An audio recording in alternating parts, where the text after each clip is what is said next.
Hi, I'm Sherrie Grabot, the Chief Executive Officer of GuidedChoice, and this is The Financial Wanderer.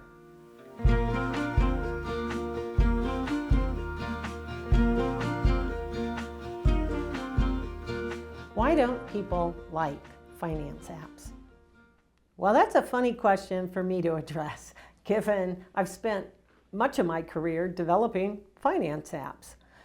One of the key reasons that we find that people don't like them is that they can't seem to trust them.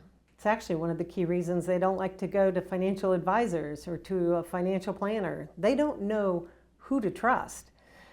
And actually, in today's world, that's not necessarily a negative thing. It can very well be that you have to know somewhat what you're doing in order to know who to trust. That's the key component with financial apps. But then second to that, once you get over that trust hurdle, once you understand the due diligence that's been put into reviewing that financial app, then you can get to the crux of the issue, which is, for most people, how difficult they are to use, and most people don't want to be told what to do. They want the flexibility to be able to decide on their own what they should be doing with their money. It's their money, so they should have choices. One of the advantages, though, of utilizing technology is that, for the most part, the technology is stable. And so what happens is you're going to get answers that are stable. If you go to individuals, they oftentimes will base it on their own personal biases, which can mean it won't be stable. So that's one key advantage to using technology. And many advisors do. Many advisors use technology themselves.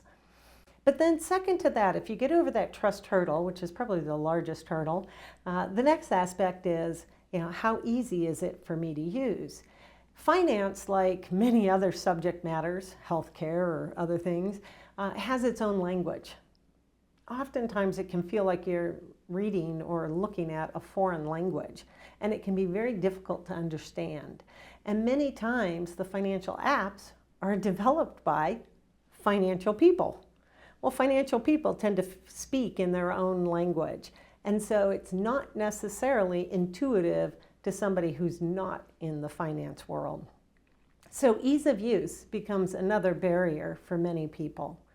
And once you get over that hurdle, then typically the next hurdle is oftentimes the advice that's provided is kind of telling you exactly what to do. Here's what you have to do. And for most people, they don't want to be told what to do, especially when it comes to our money.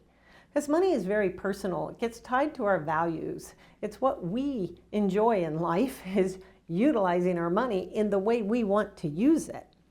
So most apps don't give you that flexibility to decide what you want to do and then come up with the best plan or the best strategy based on what your objectives are and based on what you want to do. That's the major hurdle for most people once they actually begin to use an app. The other thing is, most people don't want to be told that they're not doing the right thing, especially if you're going to tell me that over and over and over. And as we saw with many budgeting apps, people began to use them. They logged in, they thought it was great, they put their budget in, then their spending came through their bank account, and they were always over budget. Like Mint, for example, they came out and said 65% of the population was over budget every single year. Well, that means you were constantly getting notified that you're over budget. Most people don't want that type of notification. And yet, when we drill down into it, it also can be inflation or other factors that we didn't really have an impact or a choice over. So it becomes difficult if you're constantly getting messages that you're doing the wrong thing. Oftentimes, if you're using algorithms to contact people, you're not thinking about the human element and how people feel about their money or feel about being told what to do with their money. That's a key differential, especially as we move into some of the new era where we can use data better and better to get to know you, just like a person would, and begin to give you valuable information where you control the choices. You decide what you want to do. You decide how you want to do it. The app should be doing the math behind the scenes to optimize you, to keep you on track for what your goals and your objectives are. You don't have to let others tell you what to do and when to do it. You can make the decision yourself, understanding the trade-offs. And all that means is a lot of math. So what you get to do is make the choice. The app should be doing the math for you. Now you can see the impact of your choices. That makes decision making far more easy when you can see what the impact of your choices will be. Then you can decide, maybe I don't like that choice, maybe I like a different choice, and make those modifications on your own. Today, there's very few apps on the market that allow you to make your own choices. That's key for most people. That's part of the reason we named our company GuidedChoice.